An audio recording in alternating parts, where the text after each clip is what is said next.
ನಾವು ಬೇರೆಯವ್ರಿಗಿಂತ ಏನೆಲ್ಲ ಕಡಿಮೆ ಅಂತ ಏನು ಅನಿಸ್ತಾ ಇಲ್ಲ ನಮ್ಗೆ. ಕೃಷಿಯಲ್ಲಿ ಅಂದ್ರೆ ಶ್ರಮ ಬೇಡ ಕೆಲಸ ಅಂದ್ರೆ ಕೃಷಿನೇ. ಇವತ್ತು ನಾವು ಮಾಧ್ಯಮಗಳಲ್ಲಿ ನೋಡೋ ತರ ಕೆಲವು ರೈತರು ಆತ್ಮಹತ್ಯೆ ಅದು ಇದು ಅಂತ ಹೇಳ್ತಾರೆ.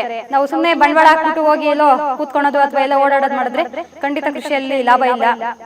ಇದಕ್ಕೆಲ್ಲ ಸೀಕ್ರೆಟ್ ಅಂತ ಆತರ ಎಲ್ಲ ಏನಿಲ್ಲ. ಶ್ರಮ, ಆಸಕ್ತಿ, ಶ್ರಮ ಮತ್ತೆ ಆಸಕ್ತಿ ಮತ್ತೆ ಮನೆಯವರೆಲ್ಲರೂ ಸೇರಿ ಯಾವ ತರ ಕೆಲಸ ಮಾಡಬೇಕು, ಟೈಮ್ ಯಾವ ಟೈಮ್ ಬಿತ್ತನೆ ಬೀಜ ಬಿತ್ತಿದ ಮೇಲೆ ಅದಕ್ಕೆ ಎಷ್ಟು ನೀರು ಕೊಡಬೇಕು, ಅದಕ್ಕೆ ಏನು ಗೊಬ್ಬರ, ಅದಕ್ಕೆ ಯಾವ ತರ ಆರೈಕೆ ಮಾಡಬೇಕು, ಆ ತರ ಎಲ್ಲ ಆರೈಕೆ ಮಾಡಿ ಅದನ್ನ ನಾವು ಅಂದ್ರೆ ಮಕ್ಕಳನ್ನ ಯಾವ ತರ ಸಾಕ್ತಿವೋ ಆ ತರ ನೋಡಿದ್ರೆ ಖಂಡಿತವಾಗ್ಲೂ ನಮ್ಗೆ ಯಾವುದೇ ರೀತಿ ನಷ್ಟ ಆಗಕ್ಕೆ ಸಾಧ್ಯನೇ ಇಲ್ಲ. ನಾನೊಬ್ಬ ಕೃಷಿ ಮಹಿಳೆ. ನಮ್ಮದು ಕಸುಬೆ ವ್ಯವಸಾಯ ಮಾಡೋದು. ನಮ್ಮ ಮನೆಯಲ್ಲಿ ನಾನು, ನಮ್ಮ ಯಜಮಾನ್ರು ಮತ್ತು ಇಬ್ಬರು ಹೆಣ್ಮಕ್ಳಿದ್ದೀವಿ. ವ್ಯವಸಾಯ ಅಂತ ನನ್ನ ಮದುವೆಯಾಗಿ 17 ವರ್ಷ ಆಯಿತು. ನಾವು ಸುಮಾರು 15-16 ವರ್ಷದಿಂದ ವ್ಯವಸಾಯ ಮಾಡ್ತಾಯಿದ್ದೀವಿ. ಮೊದಲೆಲ್ಲ ಮಳೆಯ ಆಶ್ರಯದಿಂದ ವ್ಯವಸಾಯ ಮಾಡ್ತಾಯಿದ್ವಿ. ರಾಗಿ ಮತ್ತು ಜೋಳ ಅಷ್ಟನ್ನು ಮಾತ್ರ ಬೆಳೀತಾ ಇದ್ವಿ. ಸ್ವಲ್ಪ ಹಸು ಇಟ್ಕೊಂಡು ಮಳೆಯಾಶ್ರಯ ಏನಿದೆಯೋ ಅದರಲ್ಲಿ ಅಂದರೆ ಒಂದು ಸತಿ ಎಲ್ಲ ಜಾಸ್ತಿ ಮಳೆ ಆದಾಗೆಲ್ಲ ತುಂಬ ಬೆಳೆ ಬರ್ತಿತ್ತು, ಮಳೆ ಕಡಿಮೆ ಆದಾಗೆಲ್ಲ ಬೆಳೆನೇ ಇಲ್ದಂಗೆ ಆಗ್ತಿತ್ತು. ಆ ಥರ ಒಣ ಬೇಸಾಯ ಎಷ್ಟಕ್ಕಂದರೆ ಜೀವನಕ್ಕೆ ಅಷ್ಟೇ ಅಂದರೆ ತುಂಬ ಹೇಳ್ಕೊಳೋ ಅಂಥ ಸ್ಥಿತಿಯಲ್ಲಿ ಎಲ್ಲ ಏನಿರಲಿಲ್ಲ. ನಾವು ಅವಾಗೆಲ್ಲ ತುಂಬ ಅಂದರೆ ವ್ಯವಸಾಯ ಮಾಡ್ತಾಯಿದ್ವಿ, ಮನೆಗೆ ನಮ್ಮ ಜೀವನಕ್ಕೆ ಅಷ್ಟೇ, ಬೇರೆ ಇದಕ್ಕೆಲ್ಲ ಏನೂ ಆಗ್ತಿರ್ಲಿಲ್ಲ. ಇದರಿಂದ ನಾವು ಈ ಥರ ಎಲ್ಲ ವ್ಯವಸಾಯ ಮಾಡಿದ್ರೆ ನಾವು ಜೀವನದಲ್ಲಿ ಏನೂ ಸಾಧನೆ ಮಾಡೋಕ್ಕಾಗಲ್ಲ ಅಂತ ನಾನು ನಮ್ಮ ಮನೆಯವರು ಇಬ್ಬರು ಸೇರಿ ಮಾತಾಡಿಕೊಂಡು ಬೋರ್ವೆಲ್ ಇರೋವಂಥದ್ದು ಒಂದು ಬೋರ್ವೆಲ್ಲೆಲ್ಲ ಮಾಡಿಸಿದ್ವಿ. ಬೋರ್ವೆಲ್ ಮಾಡಿಸಿ ಅದರಲ್ಲೇ ಚಪ್ರ ಮಾಡಿಸಿ ಮೊದಲಿಗೆ ದ್ರಾಕ್ಷಿ ಮಾಡಿದ್ವಿ. ದ್ರಾಕ್ಷಿ ಸುಮಾರು ಒಂದು 4 ಬೆಳೆ ಬೆಳೆದ್ವಿ. ಅದರಲ್ಲೆಲ್ಲ ಏನು ನಮಗೆ ಲಾಭ ಬಂದಿಲ್ಲ. ಅದರಿಂದ ದ್ರಾಕ್ಷಿ ಬೇಡ ಅಂತ ತೆಗೆದುಬಿಟ್ಟು 2010ರಿಂದ ನಾವು ಸೋರೆ ಗಿಡ ತರಕಾರಿ ಬೆಳೆಯೋಣ ಅಂತ ಫಸ್ಟು ಮೊದಲಿಗೆ ಶುರು ಮಾಡಿದ್ವಿ. ಸೋರೆ ಗಿಡ ಬೆಳೆದ್ವಿ. ಸೋರೆ ಗಿಡದಲ್ಲೆಲ್ಲ ಅಂದರೆ ಆಳುಗಳನ್ನೆಲ್ಲ ಕರ್ಕೊಂಡೆ ನಾನು ಮತ್ತು ನಮ್ಮ ಮನೆಯವರು ತೀರಾ ಅವಶ್ಯಕತೆ ಇದ್ದ ಮಾತ್ರ ಆಳುಗಳನ್ನ ಕರ್ಕೊಂಡು ವ್ಯವಸಾಯ ಮಾಡ್ತೀವಿ. ಸೋರೆ ಗಿಡ ಸುಮಾರು 6 ಬೆಳೆ ಸೋರೆ ಗಿಡ ಬೆಳೆದಿದ್ದೀವಿ. ಒಳ್ಳೆ ಲಾಭ ಬಂತು.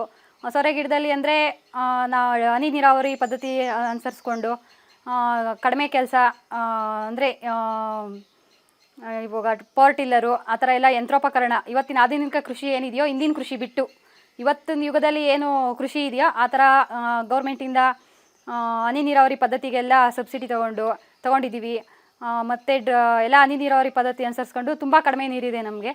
ಅಷ್ಟು ನೀರಲ್ಲೇ 6 ಬೆಳೆ ಸೋರೆ ಗಿಡ ಬೆಳೆದ್ವಿ ಮತ್ತು ಹಾಗಲ ಗಿಡ ಬೆಳೆದ್ವಿ. ಆಮೇಲೆ ಹೀರೆಕಾಯಿ ಬೆಳೆದ್ವಿ. ಹೋದ ವರ್ಷದಲ್ಲಿ ಬಿತ್ತನೆ ಬೀಜ ಉಳ್ಳಿ ಬೀಜ ಬೆಳೆದ್ವಿ. ಅದರಲ್ಲೇ ಸೀಬೆ ಗಿಡ ನೆಟ್ಟು ಸೀಬೆ ಗಿಡದಲ್ಲೇ ಅಂತರ್ ಬೇಸಾಯವಾಗಿ ಉಳ್ಳಿ ಬೀಜ ಬೆಳೆದಿದ್ವಿ. 1 ಎಕರೆಯಲ್ಲೇ 14 ಕ್ವಿಂಟಲ್ಲು ಉಳ್ಳಿ ಬೀಜ ಬೆಳೆದು 16,500ಕ್ಕೆ 1 ಕ್ವಿಂಟಲ್ ಥರ ಮಾರಿ ಸುಮಾರು 2 ಲಕ್ಷ ಲಾಭ ಗಳಿಸಿದ್ದೀವಿ ನಾವು. ಹಿಂದೆ ಸೋರೆ ಗಿಡದಲ್ಲೆಲ್ಲನೂ ಅಷ್ಟೇ ಕಡಿಮೆ ಅಂದರೆ ಕೊಟ್ಟಿಗೆ ಗೊಬ್ಬರ ಎಲ್ಲ ಬಳಸಿ ರಾಸಾಯನಿಕ ಗೊಬ್ಬರ ಎಲ್ಲ ಕಡಿಮೆ ಮಾಡಿ ಖರ್ಚು ಕಡಿಮೆ ಮಾಡಿ ನಮ್ಮಿಂದ ಎಷ್ಟಾಗುತ್ತೋ ಅಷ್ಟು ಖರ್ಚು ಕಡಿಮೆ ಮಾಡಿ ವ್ಯವಸಾಯ ಮಾಡ್ತಾಯಿದ್ದೀವಿ. ಒಂದು ಬೆಳೆಯಲ್ಲಿ ಏನಿಲ್ಲ ಅಂದರೆ ನಮಗೆ ನಷ್ಟ ಲಾಭ ಅಂದರೆ ನಾವು ಹಾಕಿದ ಖರ್ಚು ವೆಚ್ಚ ಎಲ್ಲ ಕಳೆದು ಸುಮಾರು 1.5 ಲಕ್ಷದಿಂದ 2 ಲಕ್ಷ ತನಕ ನಾವು ಪ್ರತಿ ಬೆಳೆಯಲ್ಲೂ ನಾವು ಲಾಭ ಗಳಿಸಿದ್ದೀವಿ. ನೀರಾವರಿ ಪದ್ಧತಿ ಅಂದರೆ ಬೋರ್ವೆಲ್ಲಿಂದ ಶುರು ಮಾಡಿದಾಗಿಂದ ನಾವು ಯಾವ ಬೆಳೆಯಲ್ಲೂ ನಾವು ಲಾಸು ಅಂತ ಏನು ಇದು ಮಾಡ್ಕೊಂಡಿಲ್ಲ. ಪ್ರತಿ ಬೆಳೆಯಲ್ಲೂ ನಮಗೆ ಲಾಭ ಇದೆ. ಅದಕ್ಕೆಲ್ಲ ಮೂಲ ಅಂದರೆ ಕೊಟ್ಟಿಗೆ ಗೊಬ್ಬರ ಬಳಸಬೇಕು. ರಾಸಾಯನಿಕ ಗೊಬ್ಬರಗಳನ್ನೆಲ್ಲ ಕಡಿಮೆ ಮಾಡಿ ಕೊಟ್ಟಿಗೆ ಗೊಬ್ಬರ ಬಳಸಿ ಆಧುನಿಕ ಯಂತ್ರೋಪಕರಣಗಳನ್ನ ಬಳಸಿ ವ್ಯವಸಾಯ ಮಾಡಿದ್ರೆ ಇವತ್ತೇನು ವ್ಯವಸಾಯ ಲಾಸು ಅಂತ ನಮ್ಗೆ ಅನಿಸಲ್ಲ. ಮತ್ತು ಈಗಲೂ ನಾವು ಮಳೆಯಾಶ್ರಯಿಕ 1 ಎಕರೆ ರಾಗಿ ಮತ್ತು 5 ಎಕರೆ ಜೋಳ ಬೆಳಿತೀವಿ. ಆ ಜೋಳ ಸುಮಾರು ಒಂದು 140ರಿಂದ 150 ಮೂಟೆ ಜೋಳ ಬೆಳಿತೀವಿ. ಅದಕ್ಕೆ ಮಾತ್ರ ಎಷ್ಟು ಬೇಕೋ ಅಷ್ಟು ಮಾತ್ರ ಆಳುಗಳನ್ನ ಕರ್ಕೊಂಡು ಉಳಿದಿದ್ದ ಕೆಲಸ ಇಲ್ಲ ನಾವೇ ಸಹಕಾರಿ ಪದ್ಧತಿಯಲ್ಲಿ ನಾವು ಬೇರೆಯವ್ರಿಗೆ ಹೋಗೋದು, ಬೇರೆಯವ್ರು ನಮಗೆ ಕರ್ಕೊಳೋದು, ಆ ಥರ ಸಹಕಾರಿ ಪದ್ಧತಿಯಲ್ಲಿ ವ್ಯವಸಾಯ ಮಾಡ್ತೀವಿ. ಜೋಳ 150 ಕ್ವಿಂಟಲ್ ಬೆಳೆದು ಸುಮಾರು 2 ಲಕ್ಷ ತನಕ ಬರುತ್ತೆ. ಅದರಲ್ಲೆಲ್ಲ ಖರ್ಚು ಎಲ್ಲ ಹೋಗಿ ಸುಮಾರು 1,50,000 ತನಕ ನಮ್ಗೆ ಮಳೆ ಎಲ್ಲ ಚೆನ್ನಾಗಾದರೆ ಪ್ರತಿ ವರ್ಷ ಲಾಭ ಇರುತ್ತೆ ನಮಗೆ. ಅದರಲ್ಲಿ ಉಳಿದಿದ್ದಂಥ ಸಿಪ್ಪೆ ಮತ್ತು ಕಡ್ಡಿ ಇದನ್ನೆಲ್ಲ ನಾವು ವಾಮೆ ಅಂತ ಮಾಡಿಕೊಂಡು ಎಲ್ಲ ಸ್ಟಾಕ್ ಮಾಡಿಕೊಂಡು ಹಸುಗಳಿಗೆ ಬಳಸ್ತೀವಿ. ನಮ್ಮ ಮನೇಲಿ 3 ಹಸು ಇದೆ.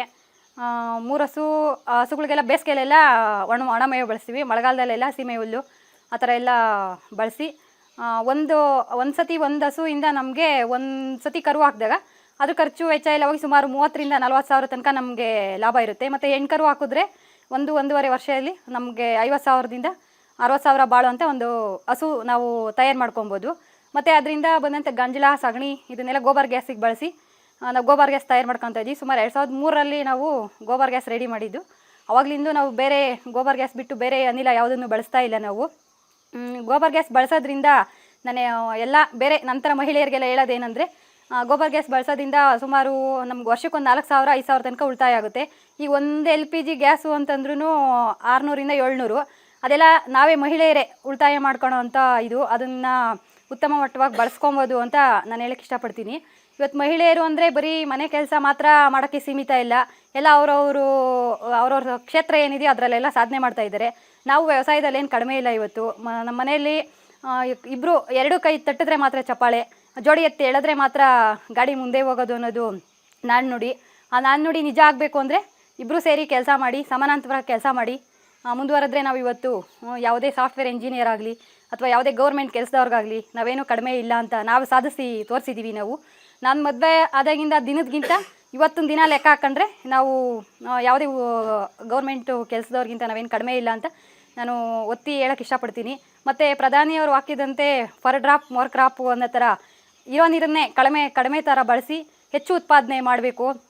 ಅದರಲ್ಲೆಲ್ಲ ಇವಾಗ ಕೃಷಿ ಇಲಾಖೆಗಳನ್ನೆಲ್ಲ ಸಂಪರ್ಕಿಸ್ತಾ ಇರಬೇಕು. ಹೊಸ ಥರ ಬೆಳೆಗಳನ್ನ ಬೆಳಿಬೇಕು, ಹೊಸ ಟೆಕ್ನಾಲಜಿನ ಬಳಸ್ಕೊಬೇಕು. ಗೌರ್ಮೆಂಟಿಂದ ಏನು ನಮಗೆ ಸಹಾಯ ಅಂತ ಬರುತ್ತೋ ಅದನ್ನೆಲ್ಲ ಬಳಸ್ಕೊಂಡು ಒಳ್ಳೆ ಥರ ಉತ್ತಮವಾಗಿ 4 ಜನಕ್ಕೆ ಮಾದರಿಯಾಗಿ ಬದುಕ್ಬೋದು ಅಂತ ನಾನು ಹೇಳಕ್ಕೆ ಇಷ್ಟಪಡ್ತೀನಿ. ಮತ್ತು ಮಹಿಳೆಯರು ಮನೆ ಮತ್ತು ವ್ಯವಸಾಯ ಎರಡೂ ನಿಭಾಯಿಸ್ಬೋದು. ಅದಕ್ಕೆ ಉತ್ತಮ ಉದಾಹರಣೆ ಅಂದರೆ ನಾನು ಮತ್ತು ನಂತರನೇ ನಮ್ಮೂರಲ್ಲಿ ಸಾಕಷ್ಟು ಮಹಿಳೆಯರಿದ್ದಾರೆ. ಮಕ್ಕಳನ್ನೆಲ್ಲ ಒಳ್ಳೆ ವಿದ್ಯಾಭ್ಯಾಸ ಮಾಡಿಸ್ಬೋದು. ಇವಾಗ ನಮ್ಮ ಮಕ್ಕಳನ್ನ ಒಳ್ಳೊಳ್ಳೆ ಶಿಕ್ಷಣ ಸಂಸ್ಥೆಗಳಲ್ಲೇ ಓದಿಸ್ತಾ ಇದ್ದೀವಿ. ನಾವು ಬೇರೆಯವ್ರಿಗಿಂತ ಏನೆಲ್ಲ ಕಡಿಮೆ ಅಂತ ಏನು ಅನ್ನಿಸ್ತಾ ಇಲ್ಲ ನಮ್ಗೆ. ಕೃಷಿಯಲ್ಲಿ ಅಂದರೆ ಶ್ರಮ ಬೇಡೋ ಕೆಲಸ ಅಂದರೆ ಕೃಷಿನೇ. ಇವತ್ತು ನಾವು ಮಾಧ್ಯಮಗಳಲ್ಲಿ ನೋಡೋ ಥರ ಕೆಲವು ರೈತರು ಆತ್ಮಹತ್ಯೆ ಅದು ಇದು ಅಂತ ಹೇಳ್ತಾರೆ. ನಾವು ಸುಮ್ಮನೆ ಬಂಡವಾಳ ಹಾಕ್ಬಿಟ್ಟು ಹೋಗಿ ಎಲ್ಲೋ ಕೂತ್ಕೊಳೋದು ಅಥವಾ ಎಲ್ಲ ಓಡಾಡೋದು ಮಾಡಿದ್ರೆ ಖಂಡಿತ ಕೃಷಿಯಲ್ಲಿ ಲಾಭ ಇಲ್ಲ. ತುಂಬ ಶ್ರಮ ಬೇಡೋ ಕೆಲಸ ಅಂದರೆ ಕೃಷಿ. ನಮ್ಮ ಕುತೂಹಲ ಇರಬೇಕು. ಅಂದರೆ ನಾವು ಇವತ್ತು ಬೀಜ ನೆಟ್ಟಿದ್ದೀವಿ ಅಂದರೆ ಅದು ಯಾವ ಥರ ಮೊಳಕೆ ಬರುತ್ತೆ, ಅದನ್ನು ಯಾವ ಥರ ಆರೈಕೆ ಮಾಡಬೇಕು, ನಮ್ಮ ಮಕ್ಕಳನ್ನ ಯಾವ ಥರ ಆರೈಕೆ ಮಾಡ್ತೀವೋ ಆ ಥರ ಆರೈಕೆ ಮಾಡಿದ್ರೆ ಮಾತ್ರ ನಮ್ಗೆ ಕೃಷಿಯಲ್ಲಿ ಉತ್ತಮ ಲಾಭ ಅಂತ ನಾನು ಹೇಳಕ್ಕೆ ಇಷ್ಟಪಡ್ತೀನಿ. ಇವತ್ತು ವ್ಯವಸಾಯ ಬಿಟ್ಟರೆ ದೇಶದಲ್ಲಿ ಯಾರೂ ಆ ಥರ ಊಟ ಬೇಕೇ ಬೇಕು. ವ್ಯವಸಾಯನೇ ಅವಲಂಬಿಸಿರೋ ನಮ್ಮ ದೇಶನೇ ಕೃಷಿ ಪ್ರಧಾನ ದೇಶ. ಲಾಲ್ ಬಹದ್ದೂರ್ ಶಾಸ್ತ್ರಿ ಹೇಳಿರೋ ಥರ ಜೈ ಜವಾನ್ ಜೈ ಕಿಸಾನ್ ಅಂತ ಬೇರೆ ಯಾವ ಸಾಫ್ಟ್ವೇರ್ ಇಂಜಿನಿಯರ್ಗೂ ಯಾರು ಜೈ ಜವಾನ್ ಅಂತಾಗಲಿ ಕಿಸಾನ್ ಅಂತಾಗಲಿ ಯಾವ ಪ್ರಧಾನಮಂತ್ರಿನೂ ಯಾರೂ ಘೋಷಣೆ ಹೇಳಿಲ್ಲ. ನಮಗೆ ಭೂಮಿ ತಾಯಿ ನಂಬಿ ಕೆಲಸ ಮಾಡಿದ್ರೆ ಖಂಡಿತವಾಗ್ಲೂ ನಮ್ಗೆ ಲಾಭ ಇದೆ. ನಾವು ಉತ್ತಮ ಮಟ್ಟವಾದ ಜೀವನನ ನಡೆಸ್ಬೋದು ಅಂತ ನಾನು ಹೇಳಕ್ಕೆ ಇಷ್ಟಪಡ್ತೀನಿ. ಇದಕ್ಕೆಲ್ಲ ಸೀಕ್ರೆಟು ಅಂತ ಆ ಥರ ಎಲ್ಲ ಏನಿಲ್ಲ ಸರ್. ಶ್ರಮ ಮತ್ತು ಆಸಕ್ತಿ ಮತ್ತು ಮನೆಯವರೆಲ್ಲರೂ ಸೇರಿ ಯಾವ ಥರ ಕೆಲಸ ಮಾಡಬೇಕು, ಯಾವ ಟೈಮ್ ಇವತ್ತು ಬಿತ್ತನೆ ಬೀಜ ಬಿತ್ತಿದ ಮೇಲೆ ಅದಕ್ಕೆ ಎಷ್ಟು ನೀರು ಕೊಡಬೇಕು, ಅದಕ್ಕೇನು ಗೊಬ್ಬರ, ಅದಕ್ಕೆ ಯಾವ ಥರ ಆರೈಕೆ ಮಾಡಬೇಕು, ಆ ಥರ ಎಲ್ಲ ಆರೈಕೆ ಮಾಡಿ ಅದನ್ನು ನಾವು ಅಂದರೆ ಮಕ್ಕಳನ್ನ ಯಾವ ಥರ ಸಾಕ್ತೀವೋ ಆ ಥರ ನೋಡಿದ್ರೆ ಖಂಡಿತವಾಗ್ಲೂ ನಮ್ಗೆ ಯಾವುದೇ ರೀತಿ ನಷ್ಟ ಆಗೋಕ್ಕೆ ಸಾಧ್ಯನೇ ಇಲ್ಲ ಸರ್. ಮತ್ತು ಮಹಿಳೆಯರಿಗೆ ನಾನೊಂದು ಕಿವಿ ಮಾತು ಹೇಳೋಕ್ಕೆ ಇಷ್ಟಪಡೋದೇನು ಅಂದರೆ ಈ ನಮ್ಮ ಅಡುಗೆ ಮನೆಯಲ್ಲೆಲ್ಲ ಏನು ವ್ಯರ್ಥವಾಗಿ ಉಳಿಯುತ್ತೋ ಆಹಾರ ಪದಾರ್ಥಗಳು ಮತ್ತು ತರಕಾರಿ ಈ ಥರ ವ್ಯರ್ಥವಾಗಿ ಏನು ಉಳಿಯುತ್ತೋ ಅದನ್ನು ಬಳಸಿ ಕೈತೋಟ ಬೆಳಿಬೋದು ಅಂತ ನಾನೊಂದು ಕಿವಿ ಮಾತು ಹೇಳೋಕ್ಕೆ ಇಷ್ಟಪಡ್ತೀನಿ. ಮನೆ ಸುತ್ತೂ ಗಿಡಗಳನ್ನ ಇಟ್ಟು ನಾನು ಮಾಡಿದ್ದೀನಿ ಕೈತೋಟನ. ಮನೆಯಲ್ಲೇ ವೇಸ್ಟ್ ಏನು ಉಳಿಯುತ್ತೋ ಅದನ್ನು ಹಾಕಿ ನಮ್ಮ ಮನೆಗೆ ಬೇಕಾದಷ್ಟು ತರಕಾರಿ, ಹೂವು ಮತ್ತು ಹಣ್ಣು ಎಲ್ಲ ಬೆಳಿಬೋದು.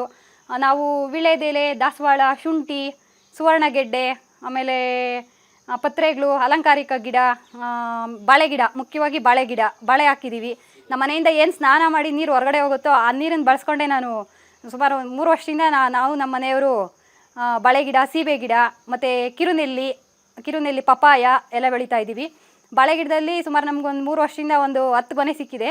ನಾವು ಮನೆಗೆ ಅಂತ ಬಳಸ್ಕೊಂಡು ಉಳಿದಿರೋ ಬಾಳೆಗೊನೆ ಮಾರಿ ಒಂದು 3 ವರ್ಷದಿಂದ ಸುಮಾರು ಒಂದು 5,000 ರೂಪಾಯಿ ತನಕ ಕೈ ತೋಟದಲ್ಲೇ ಸಂಪಾದನೆ ಮಾಡ್ಬೋದು. ಆಮೇಲೆ ಬೇರೆಯವ್ರಿಗೂ ಕೊಡ್ಬೋದು, ಮಕ್ಕಳಿಗೆಲ್ಲ ಕಿರುನೆಲ್ಲಿ ಆ ಥರ ಕೊಡ್ಬೋದು. ವೀಳ್ಯದೆಲೆ ನಾವು ತಿನ್ಬೋದು. ಮತ್ತು ರೈತ ಅಂತಂದ್ರೇ ಬೇರೆಯವ್ರಿಗೆ ಕೈ ಎತ್ಕೊಡೋನು. ಈ ನಮ್ಮ ದೇಶದಲ್ಲಿ ಬೇರೆ ಯಾರನ್ನಾದ್ರೂ ನೋಡ್ರಿ ಕೈ ಎತ್ಕೊಡೋಂಥ ದಾನಿ ಯಾರು ಅಂದರೆ ಮೊದಲನೇದಾಗಿ ನಾವು ಹೇಳಬೇಕು ಅಂದರೆ ರೈತರನ್ನ ಬಿಟ್ಟು ಬೇರೆ ಆ ಥರ ಕೈ ಎತ್ಕೊಡೋಂಥ ಮನಸ್ಸು ಬೇರೆ ಯಾರಿಗೂ ಇರಲ್ಲ.